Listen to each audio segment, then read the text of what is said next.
తక్కువ సమయంలో ఎక్కువ ఇన్ఫర్మేషన్ తెలుసుకోవడమే స్మార్ట్ పీపుల్ చేసే పని. మెగా వార్తల్లో మీరు మిస్ అవుతున్న మినీ డీటెయిల్స్ మీకోసం. Welcome to four sides TV. Big debate కార్యక్రమం. కానారాని కమ్యూనిటీ ఎన్నికలు గడిచాయి. 119 స్థానాలలో ఎంఐఎం తప్ప వేరే ఏ పార్టీకి సంబంధించిన కూడా ఒక్క ముస్లిం కమ్యూనిటీ కూడా అసెంబ్లీలో ప్రవేశించకుండా, అలాగే నిన్న జరిగిన గవర్నర్ కోటాలో ఒక్కొక్క వ్యక్తి గవర్నర్ కోటాలో కోదండరామ్తో సహా ఇంకొక ఆమెర్ అలీ ఖాన్ ఇవ్వడం జరిగింది. ముస్లిం సమాజానికి సంబంధించిన వ్యక్తి. తర్వాత జరిగిన గ్రాడ్యుయేట్ ఎన్నికల సమయంలో, టీచర్స్ ఎన్నికల సమయంలో కూడా ముస్లిం కమ్యూనిటీకి ప్రాధాన్యత లేదు.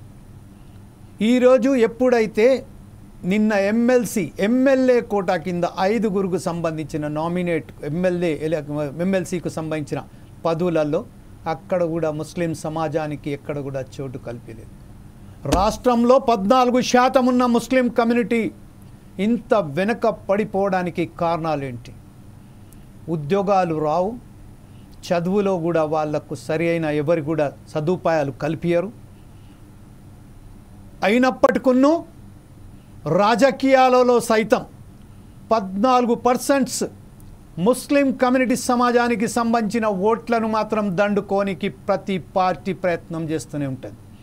అది కాంగ్రెసే కానివ్వండి, అది బీఆర్ఎస్ఏ కానివ్వండి, వామపక్షమే కానివ్వండి, లేక ఇతరైన ఏ పార్టీ అయినా కానివ్వండి, ముస్లిం సమాజానికి కేవలం కరివేపాకు మాత్రమే, కరివేపాకు లెక్కనే వాడుకొని వదులుకోవడం ఒక ఆనవాయితీగా మారింది. ప్రాధాన్యత లేని ప్రతి చోట ఎక్కడైతే ఉన్నారో పార్లమెంట్ ఉభయ సభలలో ఒక్క మినిస్టర్ కూడా క్యాబినెట్లో లేరంటే ఆలోచించదగ్గమైనప్పటికీ ఈరోజు అసెంబ్లీకి సంబంధించిన అది అసెంబ్లీ సమావేశమే, అసెంబ్లీయే కానివ్వండి లేక పెద్దల సభ కానివ్వండి, ఇద్దరిట్లో కూడా ఒక్క వ్యక్తిని కూడా చోటు కల్పించలేదు.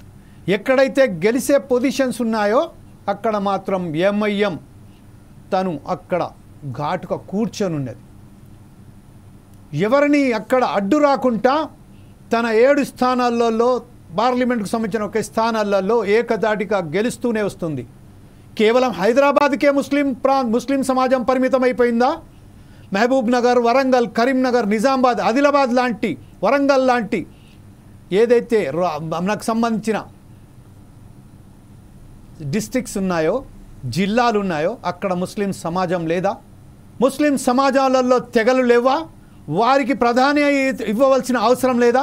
ఈ విషయంపై ఫోర్సైజ్ టీవీ ప్రత్యేకంగా ఒక కార్యక్రమం నిర్చింది. కానారాని కమ్యూనిటీకి సంబంధించిన ఈరోజు మాట్లాడడానికి ప్రధానంగా ఫోర్సైజ్ టీవీ చీఫ్ అడ్వైజర్ అయినటువంటి సుధాకర్ శర్మ గారు ఈరోజు స్టూడియోలో ఉన్నారు. నమస్తే జమీల్ జీ. అలాగే ప్రత్యేక విశ్లేషకునిగా, ఎనలిస్ట్గా ప్రొఫెసర్ వెంకట్ నారాయణ గారు కూడా మనతో లైన్లో ఉన్నారు, జూమ్ లింక్లో. వెంకట్ నారాయణ గారు, welcome to the four sides TV అండి. అలాగే ప్రొఫెసర్ లక్ష్మణ్ గారు కూడా ఉన్నారు. అలాగే వరంగల్ నుండి డిప్టీ మేయర్ అయినటువంటి సయ్యద్ మసూద్ గారు, అక్కడ బీఆర్ఎస్ పార్టీకి సంబంధించిన సయ్యద్ మసూద్ గారు కూడా మనతో లైన్లో ఉన్నారు. Welcome to the four sides TV. అలాగే రాజ్ ముహమ్మద్ గారు, ప్రత్యేక విశ్లేషకులు, రిటైర్డ్ టీచర్, అతను కూడా మనతో లైన్లో ఉన్నారు.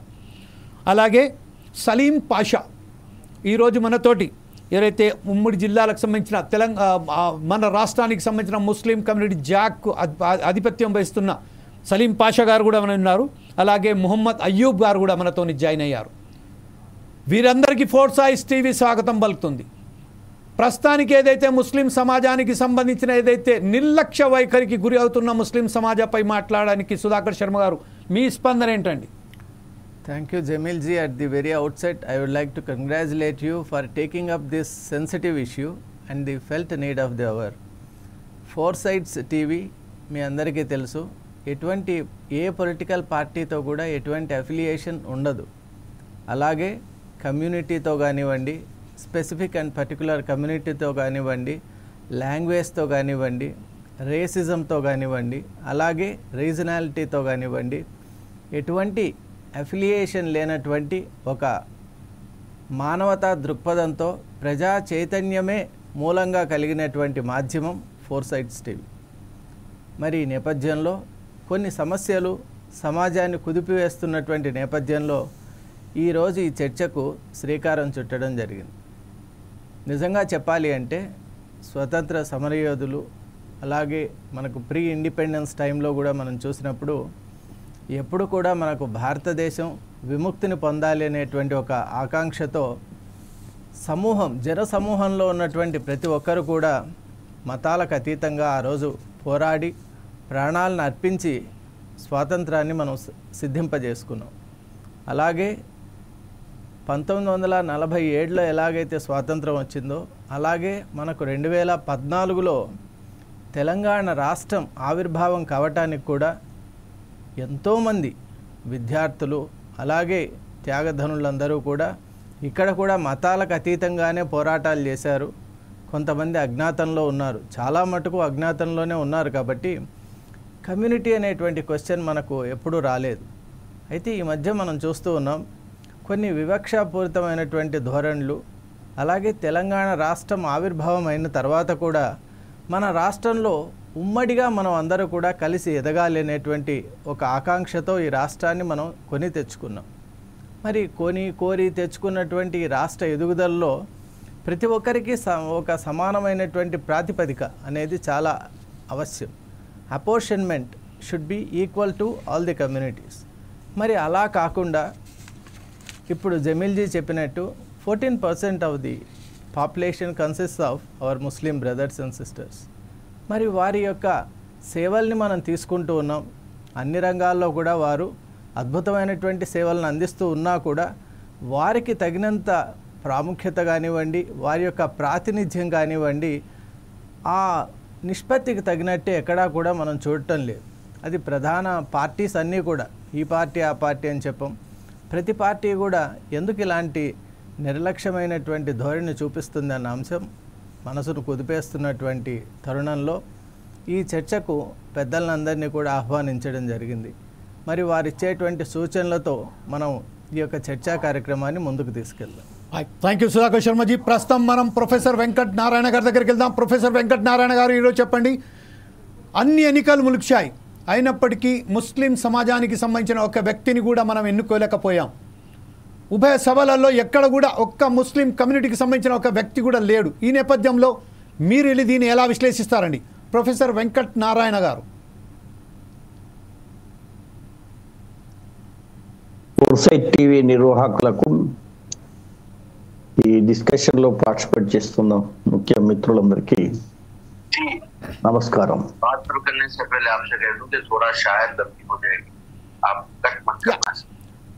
ఎవరైతే మిత్రులు మాట్లాడుతున్నారో వాళ్ళ ఫోన్లు మ్యూట్ చేస్తే బాగుంటుందండి, ఎందుకంటే ప్రొఫెసర్ గారు మాట్లాడుతున్నారు కాబట్టి. ప్లీజ్.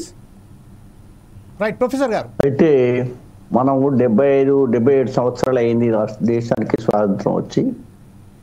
ఈ మొన్నటి ఎన్నికలే కాదు, 75 ఏళ్ళ నుంచి అనేక ఎన్నికలు వస్తూ పోతున్నాయి. 5 ఏళ్ళకు ఒకసారి శాసనసభ, పార్లమెంట్ ఎన్నికలు ఎన్నో జరిగినాయి.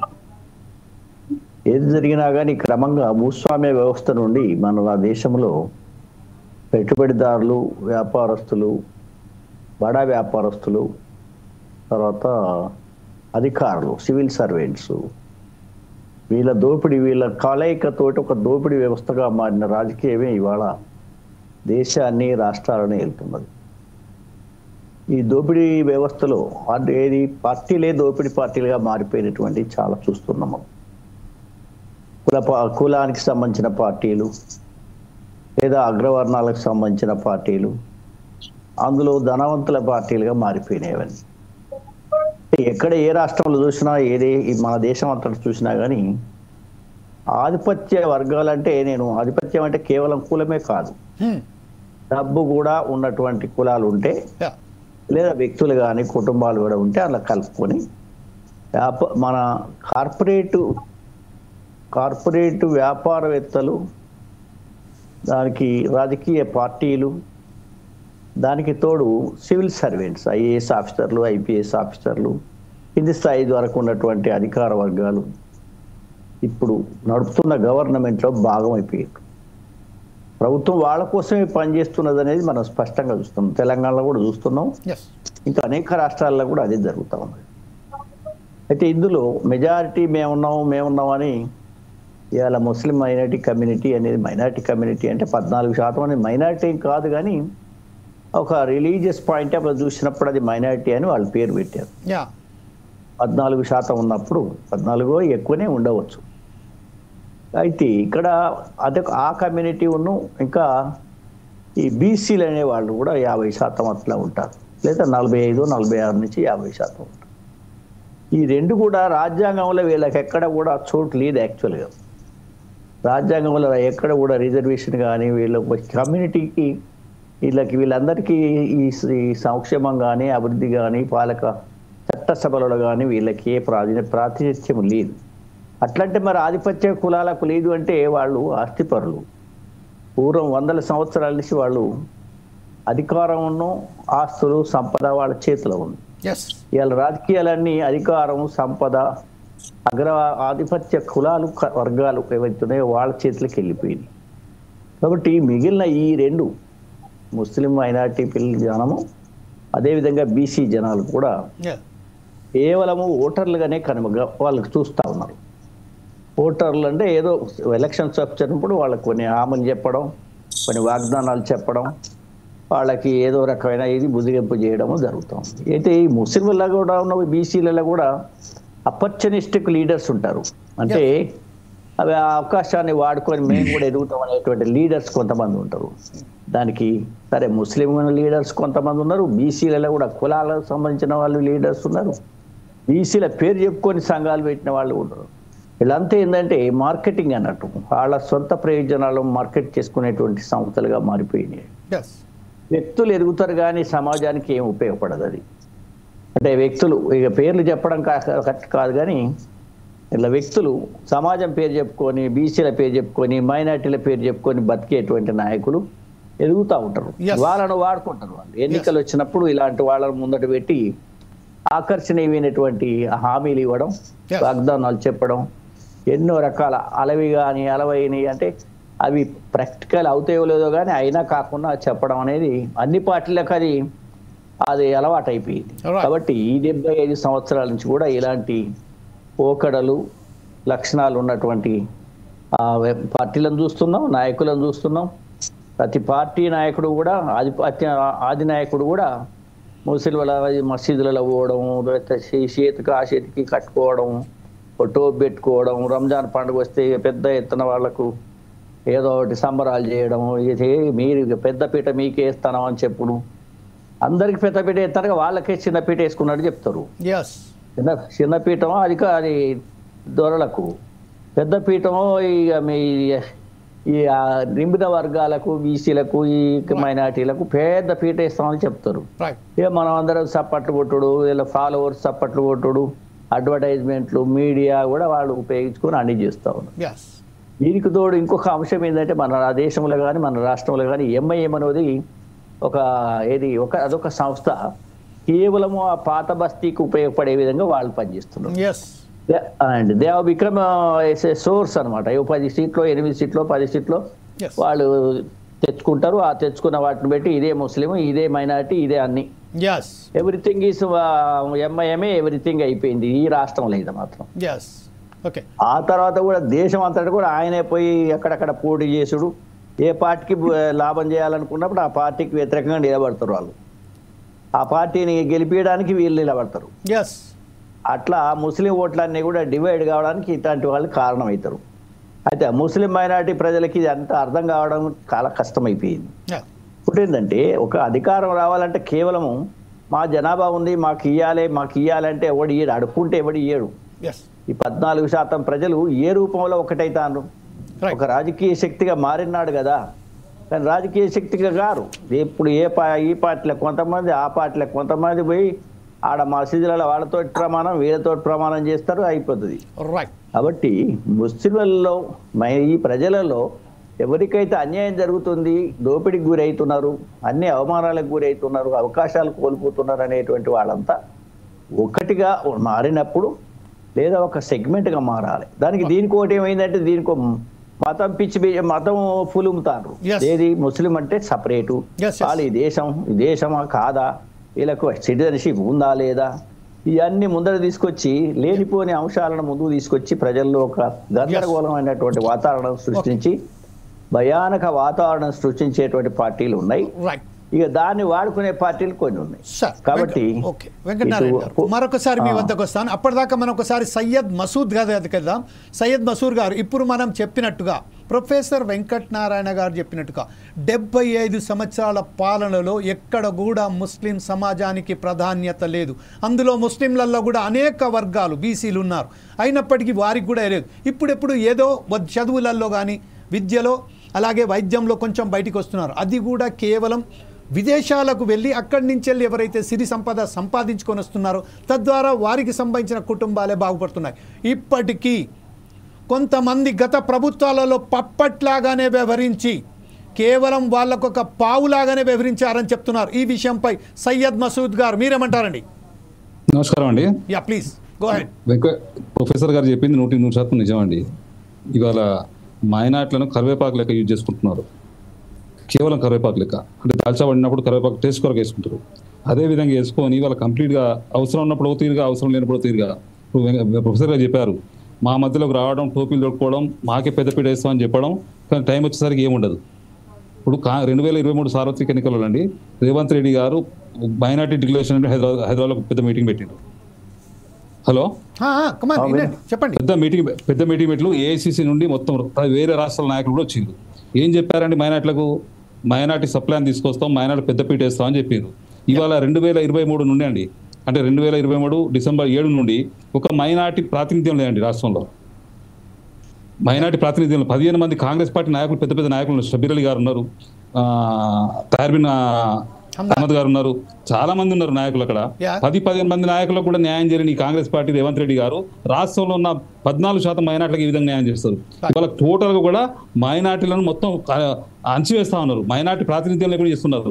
బీజేపీ గోల్ ఏదైతే ఉందో, బీజేపీ ఏదైతే గోల్ చేసుకున్నదో, ఎట్లా బీజేపీలకు ముస్లింలు పోరు, బీజేపీలో ఎక్కడ కూడా ముస్లిం ప్రాధాన్యత ఉండదు, అలా పోరు కూడా దాన్ని వ్యతిరేకిస్తారు. కాబట్టి ఇక ఉన్నది ఏంది కాంగ్రెస్ పార్టీ. ఆ కాంగ్రెస్ పార్టీలు ఏం చేస్తుండ్రు? బీజేపీ ప్లాన్ రేవంత్ రెడ్డి గారు అమలు చేస్తా ఉన్నారు. మైనార్టీలను మొత్తం టోటల్ క్లోజ్ చేస్తా ఉన్నారు. నిన్న 4 ఎమ్మెల్సీలు వచ్చినాయండి వాళ్ళకు. 4 ఎమ్మెల్సీలలో ఒక ఎమ్మెల్సీ ఇచ్చే ఛాన్స్ ఉండే, కానీ ఆ ఛాన్స్ను కూడా మొత్తం ఇది చేసేసి ఇవాళ షబీర్ అలీ గారు మైనార్టీలకు 4%, 5% రిజర్వేషన్ల కొరకు పోరాడిన వ్యక్తి. షబీర్ అలీ గారు కాంగ్రెస్ పార్టీలో 40 సంవత్సరాలు కాంగ్రెస్ పార్టీని పట్టుకొని ఉన్నాడు. ఇవాళ షబీర్ అలీ గారు పార్టీని వీడలేదు. షబీర్ అలీ గురించి ఎందుకు మాట్లాడుతున్నాడు? మైనార్టీ నాయకుడు ఆయన మైనార్టీ రిజర్వేషన్ల గురించి కొట్లాడిన వ్యక్తి. అలాంటి వ్యక్తికి కూడా మీరు ప్రాధాన్యత ఇవ్వకుండా టోటల్గా ఒక వ్యవస్థను, ఒక వర్గాన్ని కంప్లీట్ క్లోజ్ చేస్తా ఉన్నారు. ఇది ఇంతవరకు న్యాయం, ఇది కరెక్ట్ కాదు. Okay right. ఒకసారి మొహమ్మద్ అయ్యూబ్ అలీ గారి దగ్గర కదా. మొహమ్మద్ అయ్యూబ్ గారు మీరు చెప్పండి. ప్రస్తుతం ఏదైతే మనకు సంబంధించిన సయ్యద్ మసూద్ గారు చెప్పారో, రేవంత్ రెడ్డి సర్కార్ కేవలం బీజేపీ ఎంచుకున్న ప్యాత్ని మాత్రం ఎంచుకొని ఈరోజు బీజేపీ ఎజెండానే కాంగ్రెస్ పార్టీ అవలంబించింది అని చెప్తున్నారు. ఈ విషయంపై మీరేమంటారండి మహమూద్ అలీ గారు, కాంగ్రెస్ ప్రతినిధిగా? మీ ఫోన్ అన్మ్యూట్ చేయండి సార్ ప్లీజ్. సార్, అక్కడ ఉన్న వాళ్ళందరికీ పేరు పేరున నమస్కారం తెలుపుతాను sir. Yeah please go ahead. మరి ముఖ్యంగా మా మిత్రులందరికీ ప్రత్యేకంగా రంజాన్ శుభాకాంక్షలు సార్. అయితే ఒక విషయం సార్, ఇక్కడ రాజకీయంగా నేను మాట్లాడడం కాదు, కానీ మా గురువు గారు ప్రొఫెసర్ గారు వెంకటనారాయణ గారు పూసగుచ్చినట్టు చెప్పిండ్రు.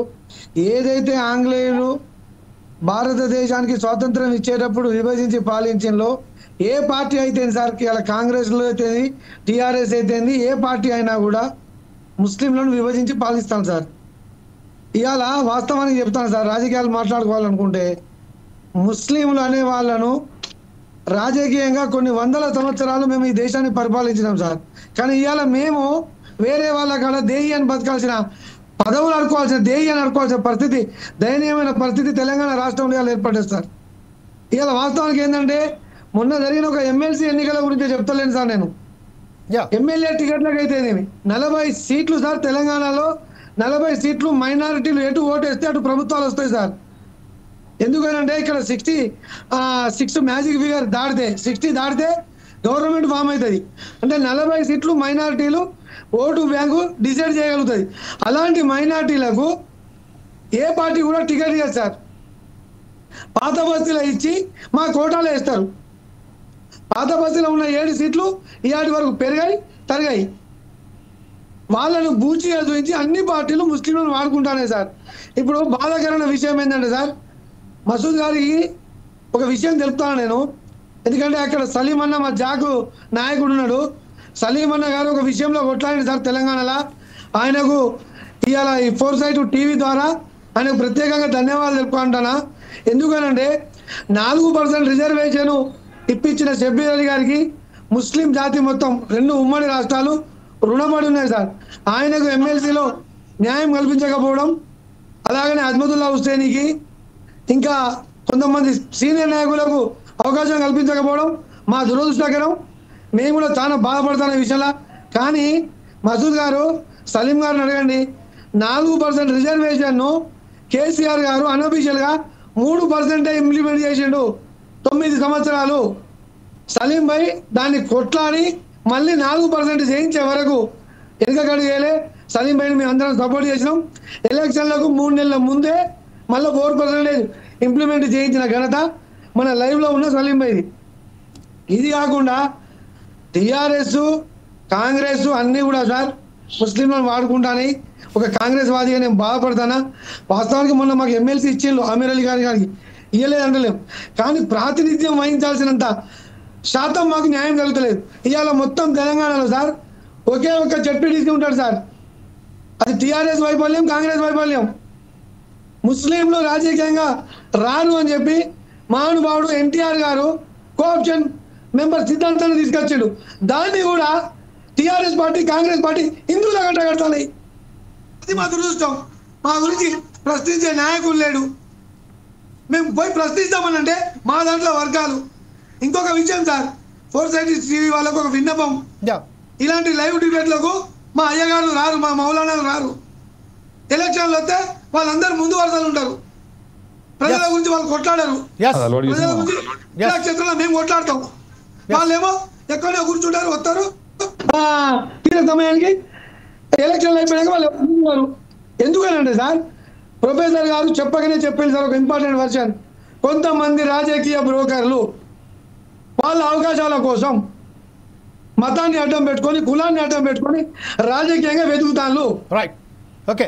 అయితే ఇదే విషయంపై ఒకసారి మనం ప్రొఫెసర్ లక్ష్మణ్ గారి దగ్గరికి వెళ్దాం. ప్రొఫెసర్ లక్ష్మణ్ గారు, టీఆర్ఎస్ పార్టీ అయితేనేమి కాంగ్రెస్, నేను వాస్తవం చెప్తున్నా సార్, నా జిల్లాలో మసూద్ గారికి కోపం అవుతుంది కావచ్చు, ఆమీనా బి అని నా ఒక సోదరి తెలంగాణ ఉద్యమం గురించి చచ్చిపోతుంది సార్. కానీ ఆమె ఇంటికి ఏ నాయకుడు పోడు, ఏ కేసీఆర్ పోడు, మా కాంగ్రెస్ పార్టీకి సంబంధించిన మా నాయకులు పోరు.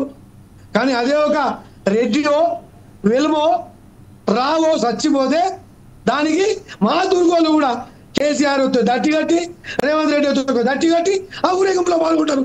ఇంతకన్నా సిగ్గుచడికి ఏం కావాలి? ఓకే, ఒకసారి ప్రొఫెసర్ లక్ష్మణ్ గారి దగ్గరికి వెళ్దాం. ప్రొఫెసర్ లక్ష్మణ్ గారు, మీరు చెప్పండి. ఇప్పుడు ప్రస్తుతం మనకు మిత్రుడు సయ్యద్ మసూద్ గారు చెప్పినట్టుగా, ప్రొఫెసర్ వెంకట నారాయణ గారు చెప్పినట్టుగా ప్రతి విషయంలో ముస్లింలకు సంబంధించి ఎప్పుడైతే ఒక సభ ఏర్పాటు చేస్తారో అక్కడ టోపీ పెట్టేసి అతనికి ఒక శర్వాణి తొడిగిచ్చేసి అతన్ని తీసుకొచ్చి పప్పెట్లాగా ముంగట పెట్టేసిన తర్వాతనే ఓట్లు దండుకోవడంలో చూస్తున్న వారి సమస్యల పట్ల ఎక్కడ వీరు చిత్తశుద్ధి ఎందుకు చూపట్టలేరని చెప్తున్నారు. ఈ విషయంపై మీరేమంటారు? లక్ష్మణ్ గారు, ప్రొఫెసర్ లక్ష్మణ్ గారు, ప్లీజ్ గో హెడ్. మిత్రులారా, yes sir, please go head. ముందుగా 4 టీవీ నిర్వాహకులకు, ఈ చర్చలో పాల్గొంటున్న మిత్రులందరికీ నా హృదయపూర్వక నమస్కారం తెలియజేసుకుంటున్నాను. ముందుగా ఈ దేశంలో ఉన్నటువంటి పరిస్థితుల కన్నా భిన్నంగా రాష్ట్రంలో 1948 వరకు ఉన్నటువంటి పరిస్థితులు ఏ విధంగా ఉండే, 48 తదుపరి జరిగిన పరిణామాలు ఏంటి, ముస్లింల యొక్క ప్రాతినిధ్యం అనేది రాజకీయాల్లో కానివ్వండి, మిగతా విషయాల్లో, మిగతా రంగాల్లో కూడా ఏ విధంగా ఉందనే విషయాన్ని ఒకసారి పరిశీలించిన చూస్తే ఒకటి విషయం మాత్రం స్పష్టంగా కనిపిస్తుంది. 48కి పూర్వం చాలా వరకు ముస్లిం జనాభా అనేది తెలంగాణ రూరల్ ఏరియాలో ప్రతి గ్రామంలో కొంత 15-20% వరకు ఉంటుండేది. క్రమంగా 47 తదుపరి జరిగిన పరిణామాలు ఏంటంటే వాళ్ళకి రాజకీయ ప్రాతినిధ్యం క్రమంగా తగ్గుతూ పోవడంతో పాటుగా లోకల్ బాడీస్ నుంచి మొదలు పెడితే అసెంబ్లీ లోక్సభ వరకు అన్నింటిలో కూడా ప్రాతినిధ్యం అనేది తగ్గుకుంటా పోవడంతో ముస్లిం కమ్యూనిటీ చాలా వరకు వాళ్ళ అవసరాల రీత్యా అంటే ఆర్థిక పరమైన అవసరాలను దృష్టిలో పెట్టుకొని వాళ్ళు పట్టణాలకు వలసపోవడం అనేది బాగా జరిగింది. మనం క్రమంగా చూస్తే మొత్తం తెలంగాణ పాపులేషన్లో చూస్తే ముస్లిం మైనారిటీ పాపులేషన్ మ్యాక్సిమం ఉంటున్నదల్లా డిస్ట్రిక్ట్ హెడ్ క్వార్టర్స్ చాలా కేంద్రీకృతం అయిపోయి ఉన్నారు సిటీలలో, అర్బన్ ఏరియాస్. ఉదాహరణకు తీసుకున్నట్లయితే మనం ఒక నిజామాబాద్ కానివ్వండి, నల్గొండ కానివ్వండి, మహబూబ్నగర్ కానివ్వండి, హైదరాబాద్ కానివ్వండి, ఈ పట్టణ ప్రాంతాలకే పరిమితం అయిపోయినారు.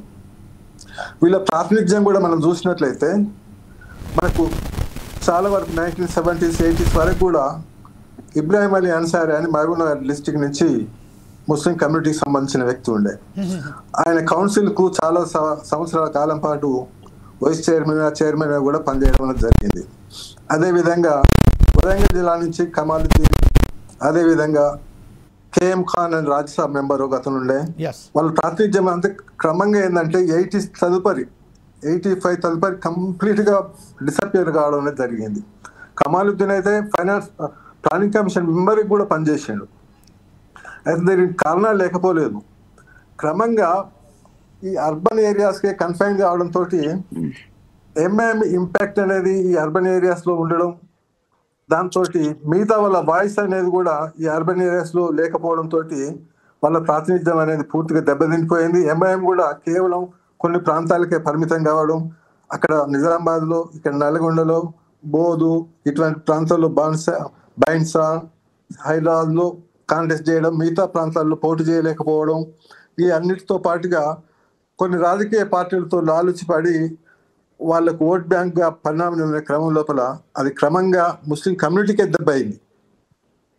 ఇంకో విషయం ఏంటంటే విద్యాపరంగా కూడా చూసినట్లయితే ముస్లిం కమ్యూనిటీ ఎందుకో ఏమో కానీ ఈ ఆఫ్టర్ 1948-47 తర్వాత పూర్తిగా వెనకబడిపోతున్నది. ఒకప్పుడు నేను చూసినప్పుడు ఒక ముంతాజ్ కాలేజీలో కానీ, ఓ సిటీ కాలేజీలో కానీ, ఓ సైఫాబాద్ సైన్స్ కాలేజీలో కానీ, ఇట్లా చాలా వరకు కాలేజీలలో ఓ చాలా మంది స్టూడెంట్స్, అంటే మ్యాక్సిమం నెంబర్ ఆఫ్ స్టూడెంట్స్ ఓ ముస్లిం కమ్యూనిటీకి సంబంధించిన విద్యార్థులు ఉండేటోళ్ళు.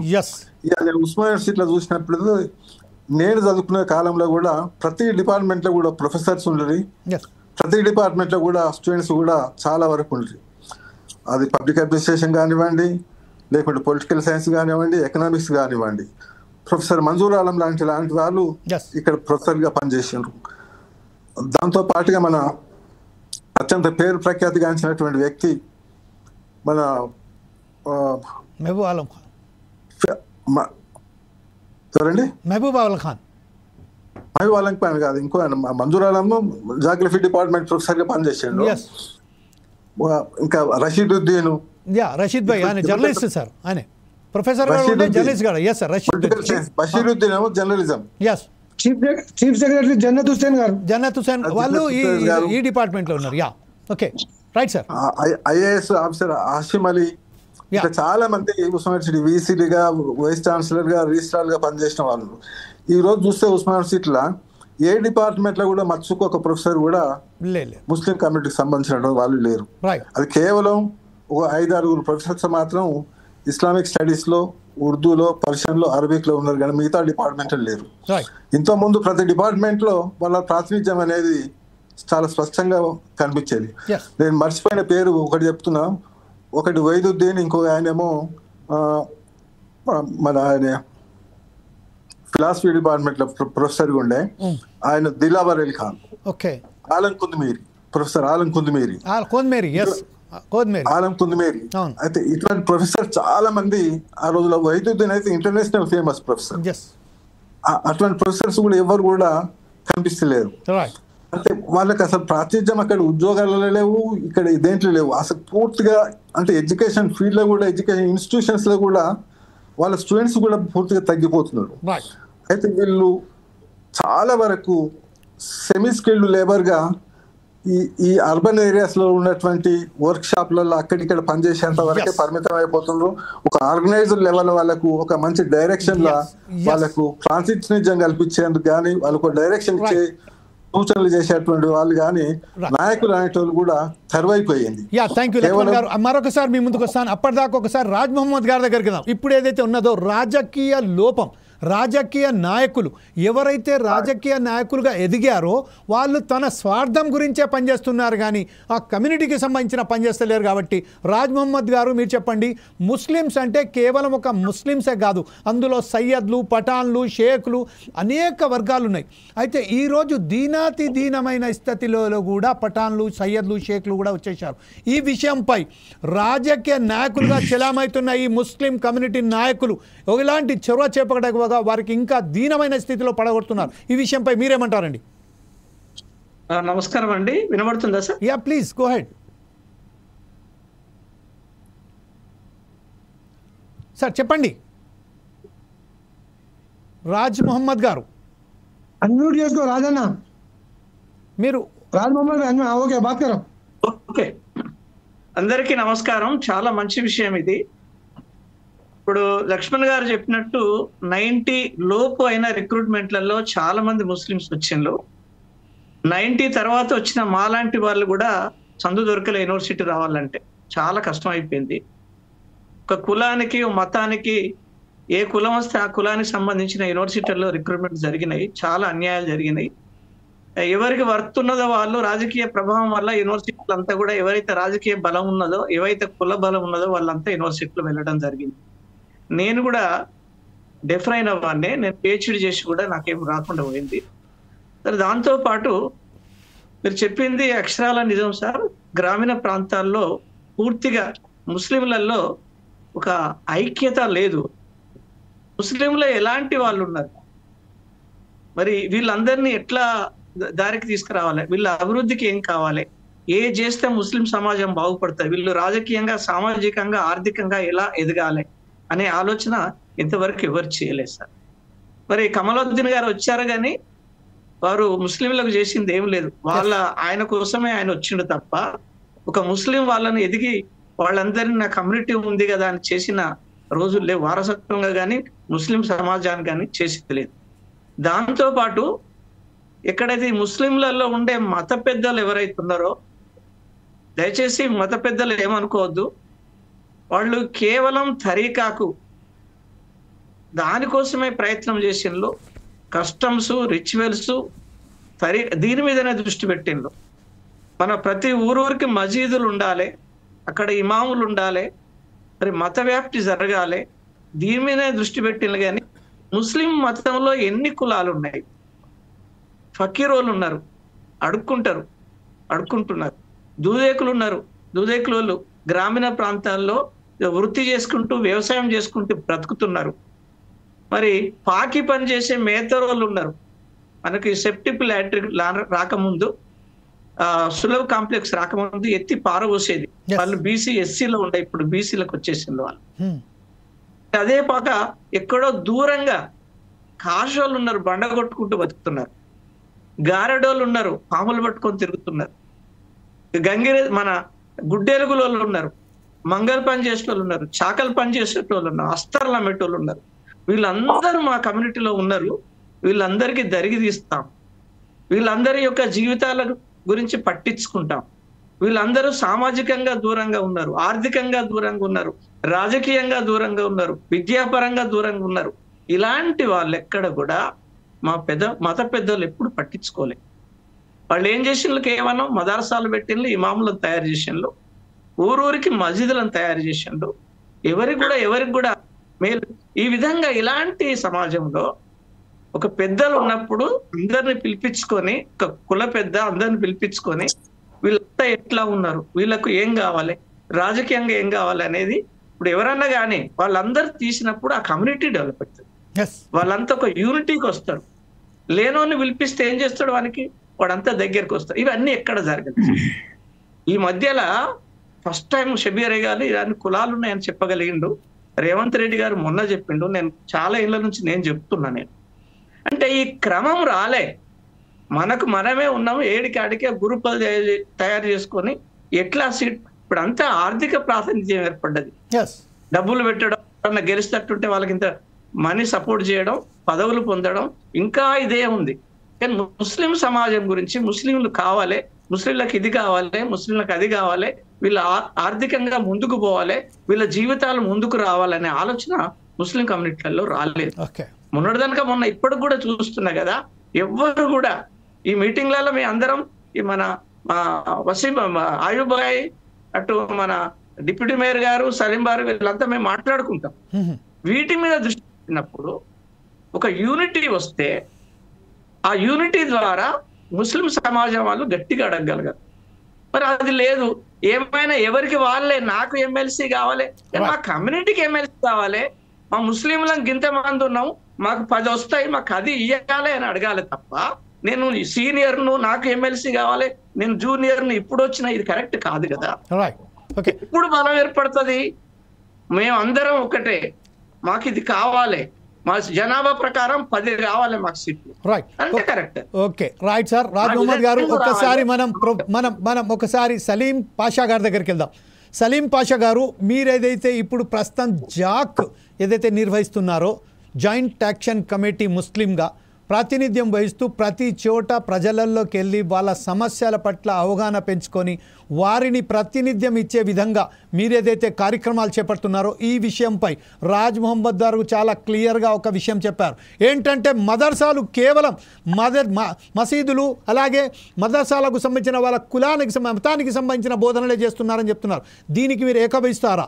అలాగే ఏదైతే ఇప్పుడు చెప్పారో, మనం ముస్లిం సమాజం మొత్తం వెనుకబడడానికి కారణం ముస్లింలలో ఉన్న కొంతమంది, అంటే అది దాదాపుగా 0.0001% కూడా కాదు, వారే ప్రాతినిధ్యం వహిస్తూ నామమాత్రంగా టోపీలు పెట్టుకుంటూ షర్వానీలు దొడుకుంటూ ముస్లింలను పక్కదోబడిస్తున్నారని చెప్తున్నారు. ఈ విషయంపై యాజ్ ఎ జాక్ కన్వీనర్ మీరేమంటారండి సలీం పాషా గారు?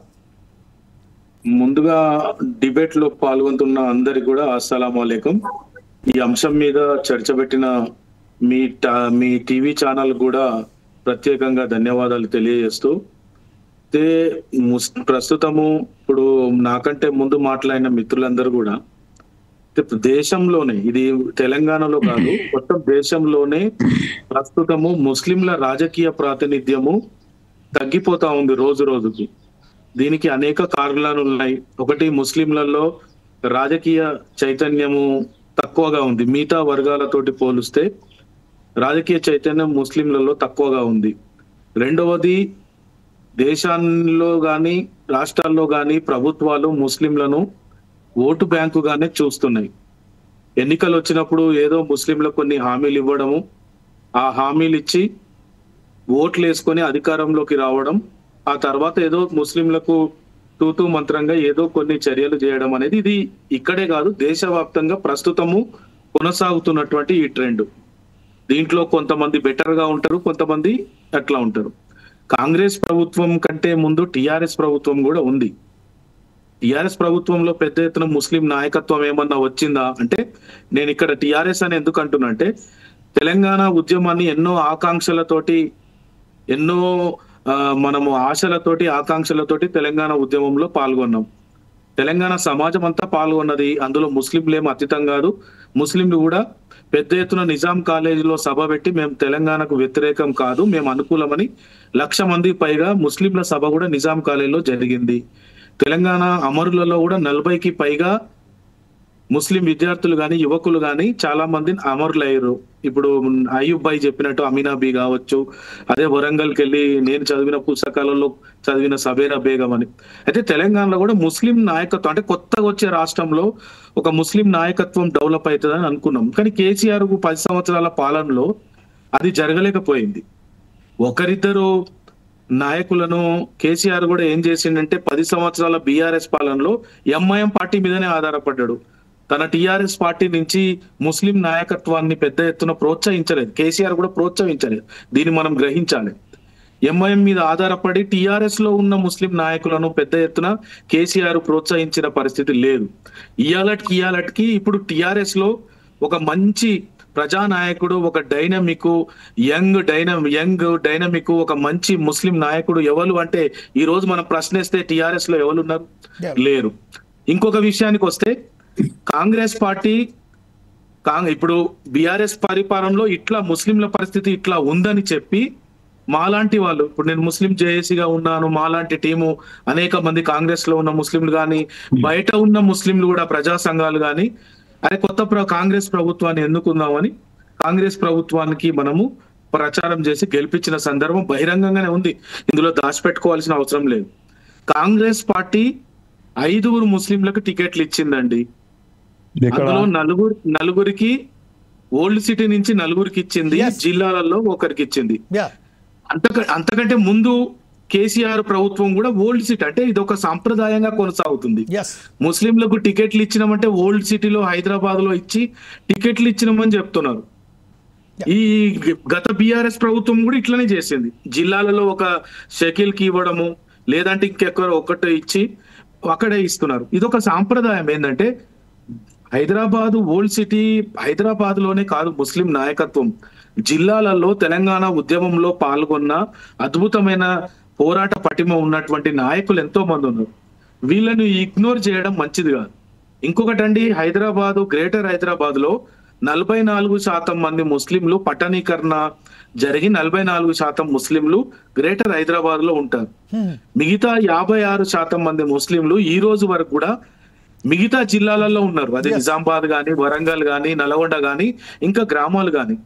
అయితే జిల్లాలలో ఉన్న ముస్లిం నాయకత్వాన్ని ఎంకరేజ్ చేయాల్సిన పరిస్థితి ఖచ్చితంగా ఇప్పుడు ఉంది. కాంగ్రెస్ పార్టీ కూడా మేము ఇదే చెప్తున్నాం కలిసినప్పుడల్లా. ముస్లిం లీడర్ అంటే అదే హైదరాబాదు, అది అక్కడి నుంచే కాదు, జిల్లాల నుంచి కూడా ప్రాతినిధ్యం రావాలి. సరే, కాంగ్రెస్ పార్టీ 5 టికెట్లు ఇచ్చింది.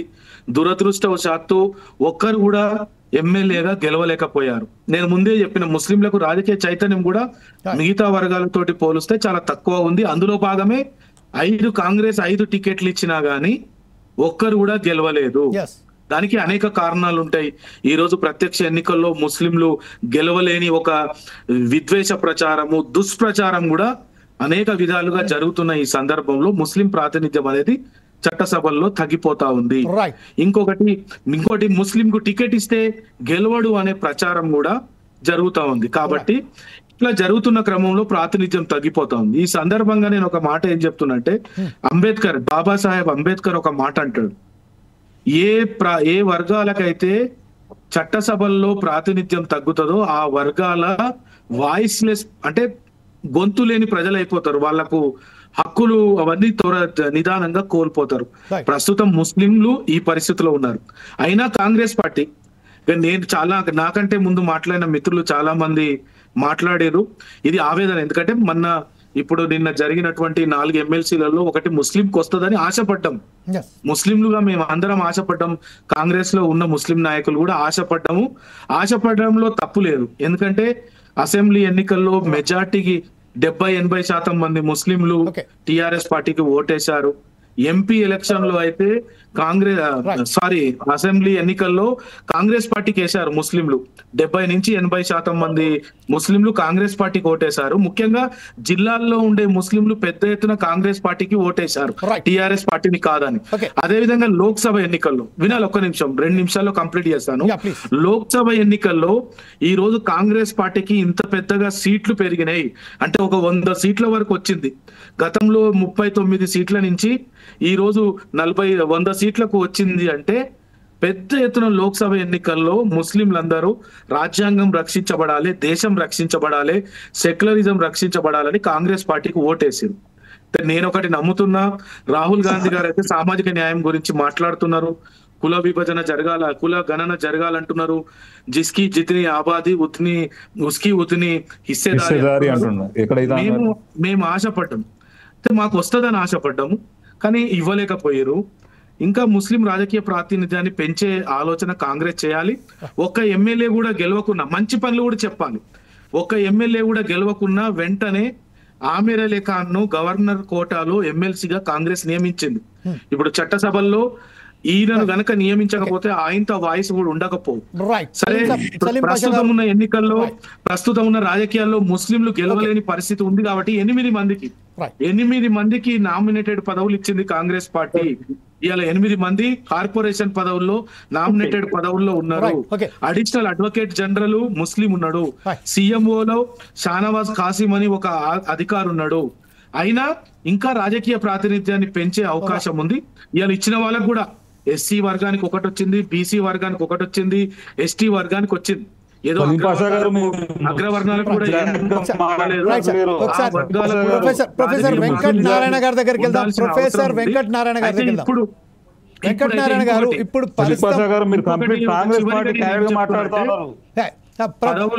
సలీం పాషా గారు, ముస్లిం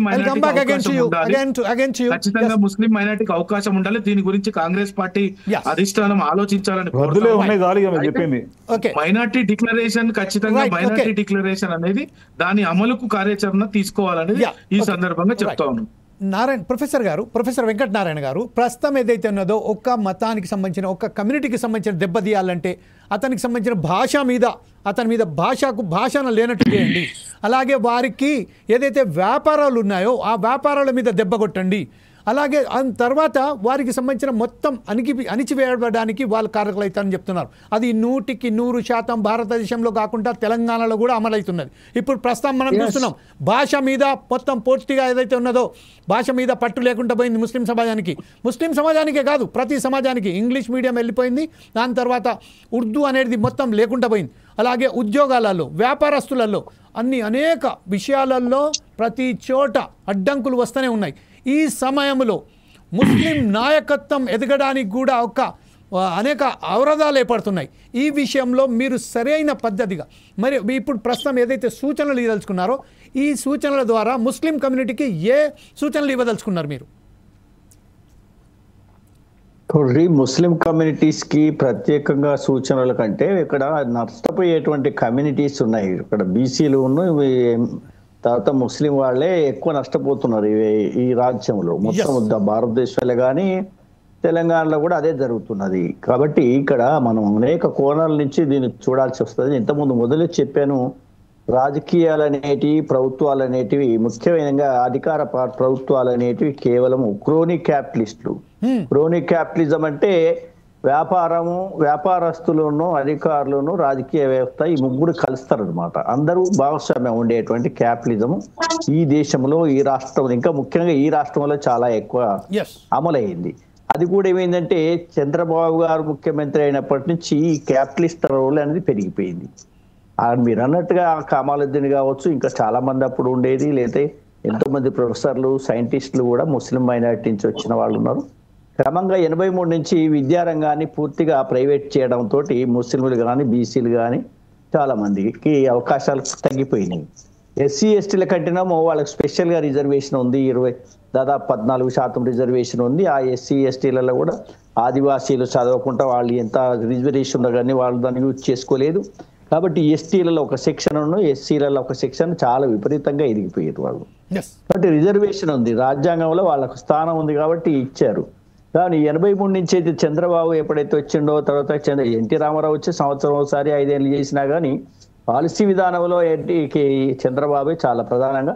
అప్పటి నుంచి వచ్చిన ప్రభుత్వాలన్నీ కూడా అదే బాట పట్టినాయి. ఈ లోపల మన దురదృష్టం ఏంటంటే 91 నుంచి గ్లోబలైజేషన్ రావడంతో ప్రైవేటీకరణ చేసి ముస్లిం మైనారిటీ వాళ్లకును, అదేవిధంగా బీసీలకు ఈ విద్యా వ్యవస్థలో ఎక్కువ ముఖ్యంగా ముస్లిం వాళ్ళకి చాలా నష్టం జరిగింది.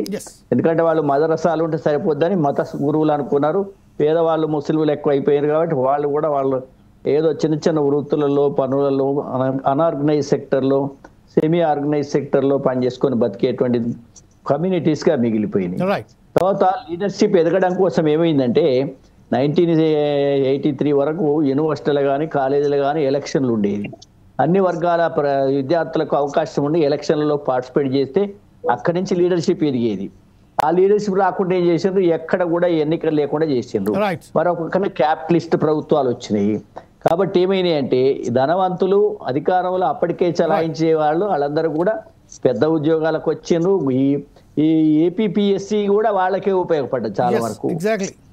అదే విధంగా చట్టసభలు వాళ్ళకే ఉపయోగపడ్డాయి, ఉద్యోగాలు కూడా వాళ్ళకే ఉపయోగపడ్డాయి.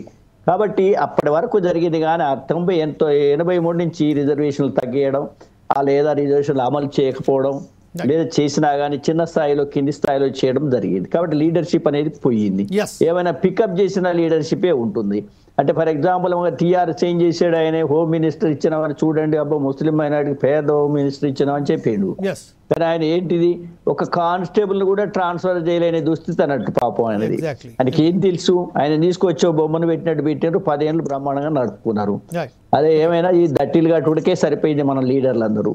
కాబట్టి ఈ రకంగా జరిగినటువంటి పరిస్థితుల్లో రాజ్యాంగంలో ప్లేస్ లేదు, రాజనీతిలో ప్లేస్ లేదు. మొహమ్మద్ అయ్యూబ్ గారు ఏదో మాట్లాడదలుచుకున్నారు, ఒకసారి మొహమ్మద్ అయ్యూబ్ గారి దగ్గరికి వెళ్దాం. మొహమ్మద్ అయ్యూబ్ గారు ఏదో చెప్పదలుచుకున్నారు. You are raising the finger, so just let me that.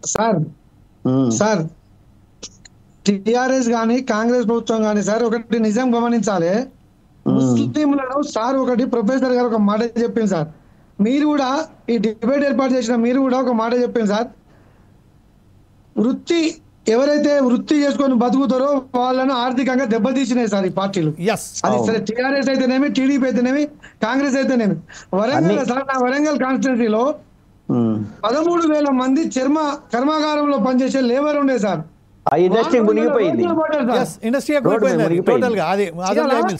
అంటే నేను ఎందుకు చెప్తున్నా అంటే, రాజశేఖర రెడ్డి గారు పెద్దలు మహానుభావులు గారు ఎక్కడున్నారో కానీ వాళ్ళకు రాయితీ ఇచ్చి ఆ ఫ్యాక్టరీలను మళ్ళా పునరుద్ధరణ చేసిండు.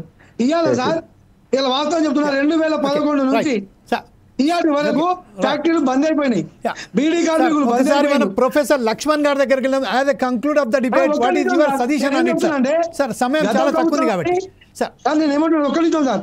గత ప్రభుత్వాలు కానీ ఇప్పుడున్న మా ప్రభుత్వం కానీ స్మాల్ క్యాన్ ఇండస్ట్రీకి ఉందా, బ్యాంకు యొక్క గ్యారంటీ లేకుండా టీఆర్ఎస్ ప్రభుత్వం వరంగల్ నియోజకవర్గంలో 3,300 అప్లికేషన్ పెట్టుకొని ఎవరికి లోన్లు ఇవ్వాలి.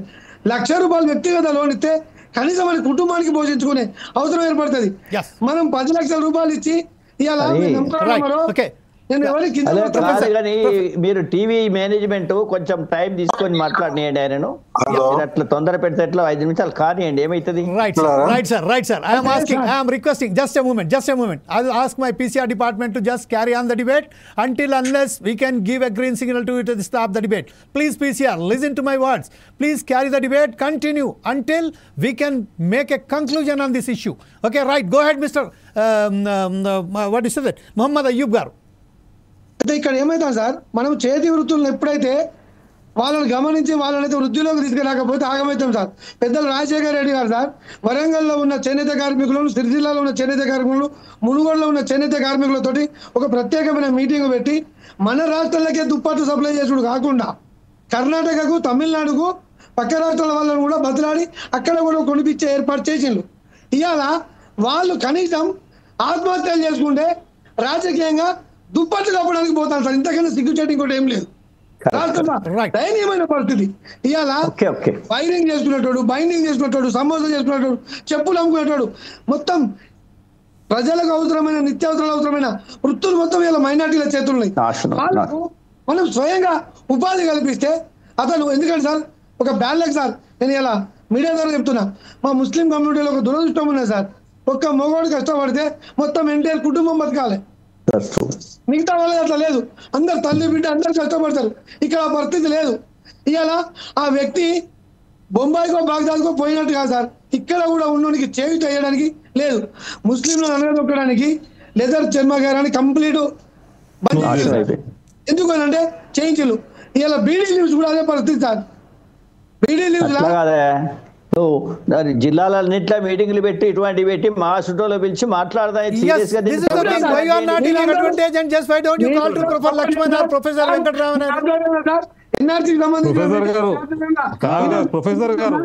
అయ్యా సయ్యద్ మసూద్ గారు ఏదో చెప్పబోతున్నారు. సయ్యద్ మసూద్ గారు, అయ్యూబ్ గారు ఇప్పుడు ఏదైనా చేద్దామని ముందడుగు చేస్తే, మసూద్ చేసినా కూడా, అయ్యూబ్ చేసినా కూడా అయ్యూబ్ని మసూద్ దొక్కడానికి రెడీ లీడర్లు. ఎందుకంటే నాయకులు అరే ఎంతమంది కావాలండి, 10 మంది కలిసి రాష్ట్రం అంతా తిరగవచ్చు, మంచిగా చేయలేదు. కరెక్టే కానీ కాకపోతే ఏంటంటే మాట్లాడే గొంతులను నొక్కే ప్రయత్నం జరుగుతున్నదే బాధ కదా. ఇంత నొక్కనియండి, నొక్కుతాంటే ఊకుంటారా? నొక్కుతాంటే కూడా పని చేయాలి సార్. ఇప్పుడు ఏ పార్టీలో ఉంటే సార్ సోదరులను ఎదురడేయాలని మనం కోరుకుంటాం. ఇప్పుడు మీరు నమ్మండి నమ్మకపోతే సార్, నేను మీడియా ద్వారా చెప్తున్నా, మా మా ఎగనెస్ట్ పార్టీ మా ముస్లింల తల్లిదండ్రులు చచ్చిపోతే మేము చావుకు పోవద్దు, పెళ్లిలైతే పెళ్లిలకు పోదు. కానీ ఈ పెద్ద నాయకులు రెడ్డిస్ రావులు వాళ్ళు చావులు చేసుకోవచ్చు. ఇలాంటి దుస్థితులు సార్ తెలంగాణలో. వరంగల్లో ఘోరంగా ఉన్నది. ఇంకా లక్ష్మణ్ గారు ప్రొఫెసర్ లక్ష్మణ్ గారు something he want to say that. Lakshman గారు చెప్పండి సార్ ప్లీజ్. మిత్రులారా, ప్లీజ్. నమస్తేనే. ఒకటి స్పష్టంగా ఏంటంటే అంబేద్కర్ ఒక విషయం మీద ఒక స్పష్టమైన అవగాహన కలిగే నిమిత్తం ఒక విషయం చెప్పిండ్రు. అదేంటంటే రాజ్యాధికారం అంశులకు రాని కులాలు కానీ మతాలు కానీ కాలక్రమంలో అంతరించిపోవును అన్నాడు. రాజ్యాధికారం అంశులకు రాని కులాలు కానివ్వండి మతాలు కానివ్వండి అవి కాలక్రమం లోపల ఏంటంటే అంతరించిపోతాయి అన్నాడు. అంటే పొలిటికల్ పవర్ అనేది లేకుంటే పొలిటికల్ పవర్లో పార్టిసిపేషన్, అందులో భాగస్వామ్యం అయినా లేకుండా నెగలడం అనేది ప్రజాస్వామ్య వ్యవస్థలో అది ఇంపాసిబుల్ అనేది మనకు స్పష్టంగా అంబేద్కర్ చెప్పిన విషయం. ఆ విషయాన్ని దృష్టిలో పెట్టుకొనే ఇలా వెనుకబడిన కులాలు తమ గొంతు వినిపించేందుకు చట్టసభలో రిజర్వేషన్ కావాలని కోరుతున్నాయి. ఇవాళ మైనార్టీస్ కూడా చట్టసభల్లో తమ జనాభా ప్రాతిపదికగా రిజర్వేషన్ కావాలని కోరుతున్నాయి. మనకు రాజ్యాంగం మొదటి నుంచి ఇచ్చింది కేవలం ఎస్సీ ఎస్టీలకే రాజ్యాంగ పరంగా రిజర్వేషన్లు అనేటివి చట్టసభల్లో ఉన్నాయి. మిగతా కులాలు పూర్తిగా నెగ్లెక్ట్ చేయబడ్డాయి. అయితే ఎస్సీ ఎస్టీల విషయాన్ని చూసినట్లయితే మన ఈ 75-77 సంవత్సరాల చరిత్రను చూస్తే వాళ్ళ పార్టిసిపేషన్ అనేది వాళ్ళ జనాభాకు తగ్గట్టుగా అటు లోక్సభలో ఉండండి, అటు అసెంబ్లీలో కానివ్వండి, లోకల్ బాడీస్ అంతటా వాళ్ళకు స్పష్టంగా ఉన్నది. ఎందుకున్నది అంటే కాన్స్టిట్యూషన్ వాళ్ళకు ఆ రైట్ ఇచ్చింది, వాళ్ళకి హక్కులు అంటే రాజ్యాంగబద్ధంగా చేకూరినాయి. ఆ రాజ్యాంగపరమైన హక్కులు ముస్లిం మైనార్టీస్ కానివ్వండి లేదా వెనుకబడిన కులాలకు కానివ్వండి వేరే వాళ్ళకి ఎవరికి కూడా కల్పించకపోవడంతో మన ప్రాతినిధ్యం అనేది క్రమంగా తగ్గిపోతున్నది. నేను ఇంతకుముందే చెప్పిన ఓ కమాలుద్దీను, ఓ కేఎం ఖాను, ఇట్లా చాలా మంది, ఇబ్రాహిం అలీ అన్సారీ, ఇట్లా చాలా మంది ఉండరు. అయితే ఈవెన్ ఉద్యోగాలలో కూడా వాళ్ళ పార్టిసిపేషన్ క్రమంగా తగ్గిపోతుంది. ఎందుకంటే రిజర్వేషన్ మొన్ననే కదండి ఇచ్చింది, అంతకుముందు రిజర్వేషన్ లేదు కదా ముస్లిం మైనార్టీస్ వాళ్ళ దాంట్లో. అచ్చా లీడర్షిప్ వచ్చింది అంటే లీడర్షిప్ కూడా ఏం చేసింది, వాళ్ళే కాలేజీలు పెట్టుకున్నారు, వాళ్ళే ఇంజనీరింగ్ కాలేజీలు, వాళ్ళే మెడికల్ కాలేజీలు, వాళ్ళే హాస్పిటల్, కార్పొరేట్ హాస్పిటల్స్ అన్ని వాళ్ళే. అయితే చాలా మంది మీకు అంటే ఎలిట్ సెక్షన్ ఎవరైతే బాగా రిచ్ పీపుల్ ఎవరైతే ఉన్నారో ముస్లిం కమ్యూనిటీలో వాళ్ళందరూ వాళ్ళ స్వార్థ ప్రయోజనాల గురించే వాళ్ళు తాపత్రయపడుతుండ్రు. వాళ్ళ బిజినెస్ ఎట్లా నడవాలి, వాళ్ళ కాలేజీలు ఎట్లా నడవాలి అనేదే చూస్తుంది తప్ప పేద ప్రజల గురించి మాత్రం పట్టించుకున్న నాదులు మాత్రం ఎక్కడ కూడా నాకు కనిపించింది. పొలిటికల్ పార్టీస్ కూడా ఏం చేస్తున్నాయి, అది బీఆర్ఎస్ఏ కావచ్చు లేకుంటే కాంగ్రెస్ కావచ్చు, ఏ పార్టీ అయినా కూడా ఎటువంటి నాయకులను పికప్ చేస్తున్నాయి అంటే అవి ఆ రిచ్ ఎలిట్ సెక్షన్ నుంచే పికప్ చేస్తున్నాయి. నేను బీఆర్ఎస్ పార్టీలో చూసిన, ఈవెన్ తెలుగుదేశంలో కూడా నేను చూసిన బషీరుద్దీన్ బాబు ఖాన్ అనుకుంటా ఆయన పేరు, ఆయన కొన్ని రోజులు పనిచేసాడు, ఆయన టీడీపీ గవర్నమెంట్ లో ఉండే ఆయన.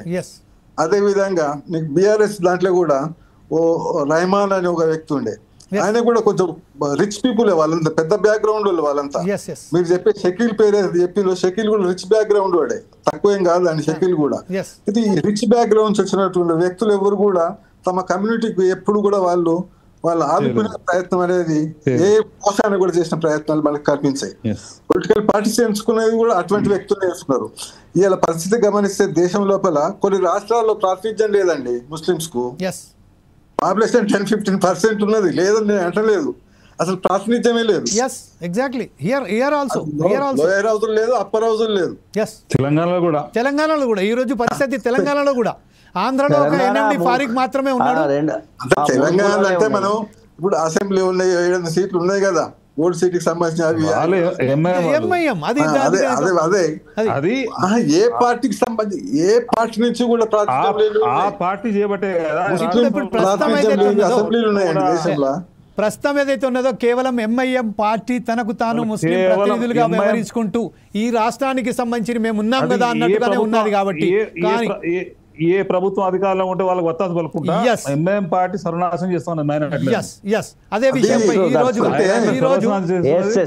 ఒకటి మనం గమనించవలసిన విషయం ఏంటంటే ఎంఐఎం పార్టీకి రాజకీయం అనేది ఒక వ్యాపార సంస్థ లెక్క అయింది. ఎస్, నీకు రాజకీయమే కనుక ఉంటే నీకు ఈ ఎడ్యుకేషన్, ఈ ఇంజనీరింగ్ కాలేజీలు, మెడికల్ కాలేజీలు దేనికండి? ఇవి కార్పొరేట్ హాస్పిటల్స్ ఇవన్నీ ఇవన్నీ పెడుతున్నావాలంటే డిమాండికేసినప్పుడు ఆయనకు ఒక బ్యాంక్ ఇంట్రెస్ట్ ఉంటది కదా. అందుకనే అసదుద్దీన్ ఓవైసీ గారికి నోట్ల బందీ అప్పుడు అసదుద్దీన్ ఓవైసీకి సంబంధించిన బ్లాక్ మనీని వైట్ చేయడం కోసం ఒక బ్యాంకుకు పర్మిషన్ ఇస్తారు ఆయనకు.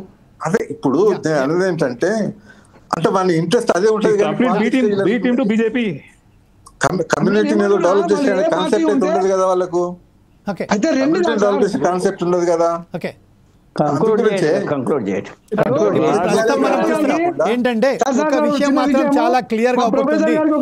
రాజకీయాల వ్యాపారం కాకుండా విద్యను వ్యాపారమయం చేసిండ్రు, వైద్యాన్ని వ్యాపారమయం చేసిండ్రు, అన్ని వ్యాపారమయం చేసి వాటిని కాపాడుకునేందుకు రాజకీయాలను ఉపయోగించుకుంటున్నారు. Right sir, thank you very much. ఒక్కసారి మనం సుధాకర్ శర్మ గారి దగ్గరికి వెళ్దాం. సుధాకర్ శర్మ గారు, రాజ్యాధికారం సాధన కొరకు ముస్లిం సమాజం ఏకమయ్యి ఈ ఎంఐఎం కాకుండా తనకు తాను ఒక నాయకునిగా ఎదిగి అతని నాయకునిగా అతనిలో తన కమ్యూనిటీ నుంచి వెళ్ళి తీసుకొచ్చి కమ్యూనిటీని ఒక బాగుపడాలంటే ఒక కమ్యూనిటీకి సంబంధించిన ఒక వ్యక్తి బయటికి రావాల్సిన అవసరం ఉన్నది. ఒక వ్యక్తితోనే ఒక ఉద్యమంలాగా బయటికి రావాలని ప్రతి ఒక్కరు అక్కడ చెప్తున్నారు. మ్యాక్సిమం దెబ్బతిన్నది ముస్లిం సమాజం కాదు, ముస్లిం సమాజానికి సంబంధించిన ప్రజలు. ఆ ప్రజలు తెలంగాణలో భాగ్యస్వాములు. తెలంగాణ ఉద్యమంలో వేరే వాళ్ళతో పాటుగా వాళ్ళు కూడా పోరాడి సాధించిన తెలంగాణను ఈరోజు మనం తన చేతులారా మరొకసారి వాళ్ళ పెత్తందారుల చేతులను భూస్వాముల చేతులను పెట్టేశాం. ఈ విషయంపై లాస్ట్ కంక్లూడ్గా మీరేమంటారండి? సార్ నేను ఒక విషయం మాట్లాడతా సార్, ఒకటే నిమిషం. చెప్పండి సార్, చెప్పండి ప్లీజ్. దయచేసి ఇక్కడ మేధావులు ఉన్నారు, మా ముస్లిం సోదరులు ఉన్నారు, మీ అందరికి ఒక రిక్వెస్ట్ సార్. నేను ఇప్పుడు మా ప్రభుత్వం ఉన్నా కూడా నేను మా ప్రభుత్వ పెద్దలతో కూడా చర్చిస్తాను. త్వరలో సీఎం గారికి ఒక విన్నపం చేస్తాను సార్. విషయం ఏంటిదంటే సార్, ఇండియాలోనే మొట్టమొదటి విమానాశ్రయం మామనూరు సార్. అది నిజాం గారు ఏర్పాటు చేసింది సార్. 1836 ఎకరాల భూమి ఆ రోజు భారతదేశానికి అప్పగించింది సార్. వల్లభాయ్ పటేల్ గారు నాగ్పూర్ దాకా బస్సులో వస్తే నాగ్పూర్ నుంచి హైదరాబాద్ వరకు తన సొంత ట్రైన్లో తీసుకొచ్చుకున్నాడు నిజాం గారు. చర్చల సందర్భంగా తీసుకొచ్చి 5 టన్నుల బంగారం ఇచ్చుకుంటూ చైనాతోని యుద్ధం చేయడం కోసం వాళ్ళందరికీ తిండితో పాటు ఆయుధ సామగ్రిని సమకూర్చి మామూలు ఎయిర్పోర్ట్ నుంచి యుద్ధం చేసింది సార్. చేసి అలా ప్రత్యేక విమానంలో ఆయన ఢిల్లీలో దించిన ఘనత నిజాం ప్రభు సార్. అలాంటి ఎయిర్పోర్ట్ ఆయన ఇచ్చిన భూమిలో ఇలా కడతా ఉన్నారు సార్. మేము ఏంటంటే వీళ్ళ పేరు పెట్టకుండా నిజాం పేరు పెడితే బాగుంటుంది అనేది మేము ప్రపోజల్ సార్. అన్ని పార్టీ నాయకులను కూడా మేము డిమాండ్ చేస్తా ఉన్నాం, ఈ పేరు పెట్టాలి. ఎందుకంటే ఆయన ఇచ్చిన భూమి సార్ 1836 ఎకరాల భూమి అన్యాక్రాంతమై 1100 ఎకరాలు మిగిలింటారు అక్కడ. Right, okay, thank you very much, thanks a lot. ఇప్పుడు సుధాకర్ మీరు చెప్పండి, ప్రస్తుతం ఏమంటారండి? ఒక కొత్త ప్రతిపాదన కూడా తీసుకొచ్చారు మన మిత్రులు కాబట్టి దీని మీద కూడా కంక్లూడ్ చేయండి sir, please go ahead. Ayub గారు మీరు మీ పార్టీని ఒప్పియండి. మేము మా పరంగా మేము కూడా బీఆర్ఎస్ మా కేటీఆర్ గారితో మాట్లాడి మీ యొక్క నిర్ణయం ఏదైతే ఉన్నదో నిజంగా కూడా స్వాగతించదగ్గ నిజంగా కూడా చిత్తశుద్ధి చాటుకోవాలి మీరు. Right, okay, go ahead Sudhakar Sharma గారు. Thank you Jameel ji. ఈరోజు ముఖ్యంగా అద్భుతమైనటువంటి చర్చ జరిగింది. ఇందులో పాల్గొన్నటువంటి ప్రతి ఒక్కరు కూడా మోస్ట్ ఇన్వాల్యుబుల్ ఎక్స్ప్రెషన్స్ కానీ they voiced for their concern in a very beautiful way. ముఖ్యంగా ఉభయ ప్రొఫెసర్స్ అలాగే మన సోదరులందరూ కూడా వాళ్ళ మనసులో ఉన్నటువంటి విషయాల్ని ఈరోజు మన ముందు ఉంచడం జరిగింది. అందుకు వారికి ధన్యవాదాలు చెప్తూ, ముస్లిం కమ్యూనిటీ చాలా మనకు ఇప్పుడు దేశంలో ఎన్నో సర్వీసెస్ ఇస్తూ అద్భుతంగా ముందుకు వెళ్తున్నటువంటి ఈ కమ్యూనిటీ ఎదగాలి అంటే శాస్త్రీయమైనటువంటి ఆలోచన విధానం చాలా అవసరం. ముఖ్యంగా ఇక్కడ ఈ కమ్యూనిటీకి వస్తున్నటువంటి ఇబ్బంది ఏంటంటే ఎక్స్టర్నల్గా ఇంటర్నల్గా చాలా ఇబ్బందులకు గురవుతోంది. ఇంటర్నల్గా ఎలా ఉందంటే అవకాశం ఉన్నటువంటి కొంతమంది ఈ కమ్యూనిటీలో వాళ్ళు మాత్రమే ఎదుగుతూ మిగతా వారిని అసలు పట్టించుకోవడం లేదు, వాళ్ళకి ఎటువంటి ఆస్కారం కూడా ఇవ్వడం లేదు, అవకాశం అస్సలు ఇవ్వటం లేదు. అది ఇంటర్నల్గా జరుగుతున్నటువంటి ఒక డ్యామేజ్. ఎక్స్టర్నల్గా చూస్తే ఎంతసేపు వీళ్లను ఓట్ బ్యాంకుగా మాత్రమే చూస్తూ వీళ్ళ యొక్క సర్వీసెస్కు తగినటువంటి రివార్డు రూపంలో వాళ్ళకు తగిన ప్రాతినిధ్యం ఇవ్వాలి అనేటువంటి చిత్తశుద్ధి ఏ పార్టీ కూడా లేదు. మరి ఈ వైఖరి మారవలసినటువంటి ఆవశ్యకత ఉంది. దానికి మన పెద్దలందరూ చెప్పినట్టు, మన జమీల్జీ కూడా అభిప్రాయపడినట్టు, ఐక్యత అనేది చాలా ముఖ్యం. Unity amongst the Muslim community is very very essential to attain their desired ends. కాబట్టి ఇక్కడ ప్రతి ఒక్కరు కూడా ఇప్పుడు వచ్చినటువంటి పెద్దలందరూ కూడా ఈ యొక్క కన్సర్న్స్ను గ్రామీణ స్థాయిలోనూ అలాగే ప్రతి చోటికి కూడా తీసుకెళ్ళాలి. ముఖ్యంగా గ్రామీణ యువత ఉన్నారు, ముస్లిం యువత, వారికి దిక్కుదోచినటువంటి పరిస్థితి ఉంది. వాళ్లకు స్కిల్ డెవలప్మెంట్ కానీ అలాగే రిసోర్స్ఫుల్ లైఫ్ అంటే ఏంటో చెప్పేటువంటి ఒక డైరెక్షన్ ఇచ్చేవాళ్లే లేరు. మరి అలాంటి డైరెక్షన్ ఇస్తూ వాళ్ళందరినీ చైతన్యపరుస్తూ ప్రతి ఒక్కరు కూడా మనం ఎదగాలి అంటే ప్రతి ఎదుగుదలకు కూడా ఒక నిబద్ధత ఉంటుంది, అలాగే ఒక శాస్త్రీయ దృక్పథం ఉంటుంది. ఆ దృక్పథంలో మనం వెళ్ళినప్పుడే, అలా ఆలోచన చేసినప్పుడే ఏ కమ్యూనిటీ అయినా ఎదుగుతుంది. కాబట్టి ఆ దృక్పథాన్ని అందరికీ ఇవ్వాల్సినటువంటి బాధ్యత మన అందరి యందు ఉంది. కాబట్టి ఇలాంటి బాధ్యతతో మనం ముందుకు వెళ్దాం. ముస్లిం కమ్యూనిటీ చేసినటువంటి సేవలకు గుర్తింపుగా ఆ కమ్యూనిటీ కూడా రావాల్సినటువంటి ప్రాతినిధ్యాన్ని మనం అందరూ కలిసి సాధిద్దామని నేను అభిప్రాయపడుతున్నాను. Thank you very much Sudhakar Sharma గారు. ఆలోచన విధానం మారాలి, ఓట్ల శాతం పెంచాలి. ఆలోచన పక్కింటి వాడి ఇంటి మీద ఎప్పుడైతే రాయబడుతుందో తన ఇంటి మీద కూడా రాయబడుతుంది అన్నట్టుగా వ్యవహరించి ముస్లిం సమాజం, ముస్లిం నాయకులు, ముస్లిం యువత, ముస్లిం యువతులు అందరూ ప్రతి ఒక్కరూ కంకణం కట్టుకొని బయటికి వచ్చి తన సంబంధించిన హక్కుల గురించి మాట్లాడే ఆవశ్యకత అవసరం ఇప్పుడు ఏర్పడ్డది. కాబట్టి దేశంలోనే, రాష్ట్రంలోనే కాకుండా, ఉభయ రాష్ట్రాల్లోనే కాకుండా దేశంలోనూ కూడా ముస్లిం సమాజం బయటకు వచ్చి తన హక్కుల గురించి మాట్లాడడానికి ఎంతైనా అవసరం ఉన్నది. కాబట్టి దీన్ని ఒకసారి గ్రహించవలసిందిగా కోరుతూ ఈరోజు ఈ ప్రత్యేకమైన కార్యక్రమంలో పాల్గొనేందుకు ప్రొఫెసర్ వెంకట నారాయణ గారికి, అలాగే ప్రొఫెసర్ లక్ష్మణ్ గారికి, అలాగే సయ్యద్ మసూద్ గారికి, రాజ్ మొహమ్మద్ గారికి, సలీం పాషా గారికి, మొహమ్మద్ అయ్యూబ్ గారికి అందరికీ ప్రత్యేక ధన్యవాదాలు చెప్తూ రేపు మరొకసారి మీ ముందుకు వస్తాం. అప్పటిదాకా చూస్తూనే ఉండండి ఫోర్ సైడ్స్ టీవీ.